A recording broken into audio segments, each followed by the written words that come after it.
was an interesting time when I went to, I was in Denver just on September 10th, 2001, and I'm a huge Broncos fan, so it was the opening night of Denver Broncos Stadium. I went down there, and we were playing the Giants that night. And so it was a huge event for us. I even remembered everything that happened. We opened the stadium on September 10th, 2001. And so, you know, we won the Giants, which was good. I remember that was when Ed McCaffrey actually got hurt that night on a season-ending injury. And so I'm ready to leave the hotel on September 11th, early that morning, and go back to Salt Lake City. And they said, come down, look in the lobby. Something's happening here. They said there's a plane that's headed towards one of the towers in New York City. And we're just glued. Everybody in the lobby is just going, wow, is this pilot error? What's going on here? You know, it was very confusing. And we see that plane go in, and we just think, wow, you know. And then I think it was a 9/12 or something like that that second plane hit that tower. Immediately chaos in that hotel lobby. There was everybody was on cell phones. People had friends, family, everybody they knew in New York, and we just said, oh, you know, that's got to be something. That's terrorist attack or something like that. We weren't quite sure. We thought that because there'd been attack like several years earlier in the basement of that tower. We thought that, well, this was the same guy that had come in and just kind of finished the job.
Generals gathered in their masses, just like witches at black masses. Evil minds that plot destruction, sorcerer of death's construction. In the fields of bodies burning, as the war machine keeps turning, death and hatred to mankind, poisoning their brainwashed minds. Oh Lord, yeah.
darkness world stops turning, ashes where the body's burning. No more war pigs have the power, and as God has struck the hour, day of judgment God is calling. On the knees the war pigs crawling, begging mercies for the sins.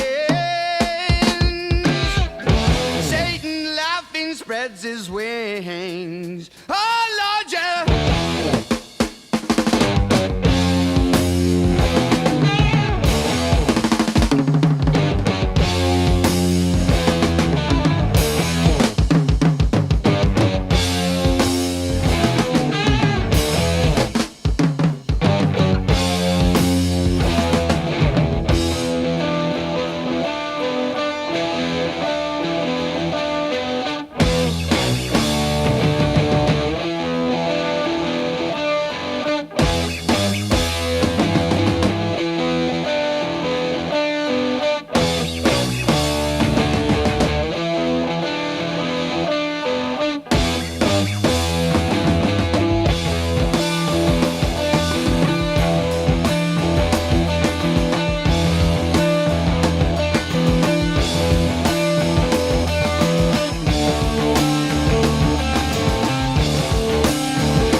Just fake it.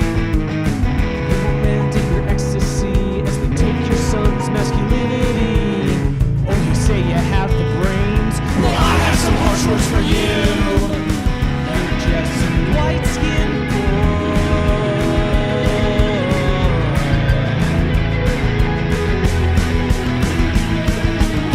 Trying to hold your breath, going through the steps, feeling so upset, gonna go out.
point of view, where we don't believe in the divinity of Christ. I think that there you can make an argument that the Gospels, which were written, he was just a prophet. Significant? No. We don't even believe he was a prophet. What do you think he was? What do you guys think? What do I think he was historically? I think he was a Jew who tried to lead a revolt against the Romans and got killed for his trouble, just like a lot of other Jews at that time who were crucified for trying to lead revolts against the Roman and got killed for their trouble. So he became legend in story, and it became a bigger and bigger deal as time went on. Yeah, he had a group of followers, and then that gradually grew. The Sayanim are 10 of thousands of people, Jews, Zionists, who are member probably of the Bnei Brit, for instance. Bnei Brit is the Jewish Masonry, who occupy high level in all the societies. I mean, you can imagine 5,000 Sayanim in New York, only in the business area. 5,000 Sayanim in Los Angeles, in the production area, in the artistic area, and you can in France, in London, you can imagine 1,000 Sayanim in the medias. You can imagine, and they receive orders from the Mossad, from a department of the Mossad called the War Department, and they work for the Mossad. It means that all these people who have their work, who work normally, they are citizens. I mean, they work in a bank, they are political, they are publishers. But when the Mossad call them and tell them, look, I need information. I need, for instance, I need that all the Sayanim in all over the world say that this person, for instance, the Secretary General of the United Nations, has said something anti-Semitic. And you see all over the world, in Europe, in New York, the medias, you have the impression, I mean, when I discovered that, I understood. I mean, it's like when you light the light on, you know, because suddenly you open a newspaper, you listen to a radio, you hear a politician. Everybody says the Secretary General of the United States said something anti-Semitic. I mean, the poor guy. And why? Because the Mossad gave the order to do that. And I can say, for instance, the example of Gilad Shalit, you know, the Israeli soldier kidnapped by the Hamas. In 24 hours, his name was known all over the world. I mean, even if it was an American general who was kidnapped, his name would never have been mentioned. Gilad Shalit, in 24 hours, became a celebrity in the universe. And this is the work of the Sayanim.